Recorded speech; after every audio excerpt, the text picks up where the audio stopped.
জন্য রাজপথে দাঁড়াইতে হইতেছে, এটা আমাদের জাতির জন্য দুঃখ এবং কলঙ্ক। তাই আমরা মাননীয় প্রধানমন্ত্রী, যিনি তরুণ প্রধানমন্ত্রী, যিনি এদেশের সাধারণ খেটে খাওয়া মানুষদেরকে নিয়ে ভাবেন, আমরা সেই মাননীয় প্রধানমন্ত্রীর তারেক রহমানের দৃষ্টি আকর্ষণ করে বলতে চাই, আমাদের এই 2033টা গাড়ি আগামী রবিবার সকালে 10টার ভিতরে যদি আমরা চূড়ান্ত মতামত যদি না পাই, আমরা আগামী রবিবার 12 তারিখ সকাল 11টায় বিক্ষোভ কর্মসূচির ঘোষণা করছি। এখানে আমাদের হাজার হাজার শ্রমিক এখানে উপস্থিত হবে। এখানে যদি কোনো বিশৃঙ্খলা ঘটে, এই সচিবালয় এবং সরকারের পুরো দায়ী থাকবো। সচিবালয় এবং পুরো সরকার দায়ী থাকবো।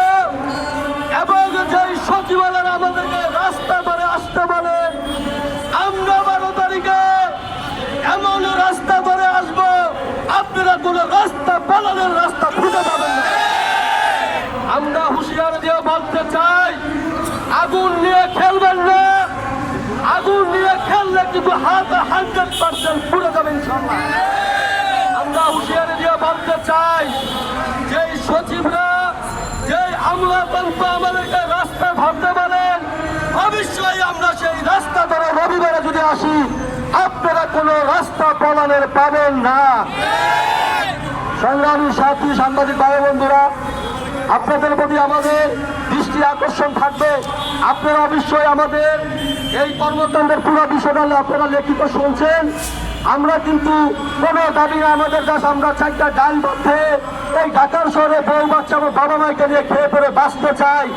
আমরা এদেশের নাগরিক হিসাবে আমাদের কি এই দাবি আছে, যুক্তির দাবি, আমরা কি অধিকার আছে? এটা আমাদের অধিকার যদি এই দেশে ডাল বাচ্চা বাঁচার অধিকার যদি নাগরিক হিসাবে আমরা পাই, আপনাদের প্রতি আমাদের অনুরোধ থাকবে, আমাদের এই মেসেজটা আপনারা প্রতিটা চ্যানেল এবং পত্রিকা আপনারা এই মেসেজটা দিয়ে দেবেন।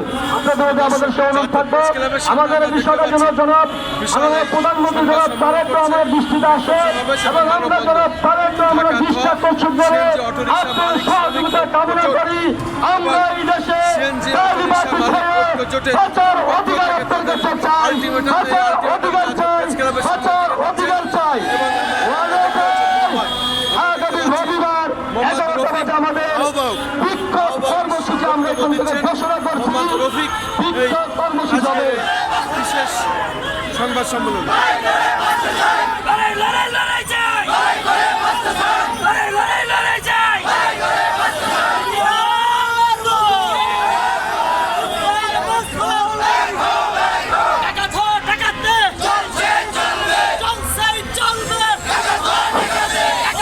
Right.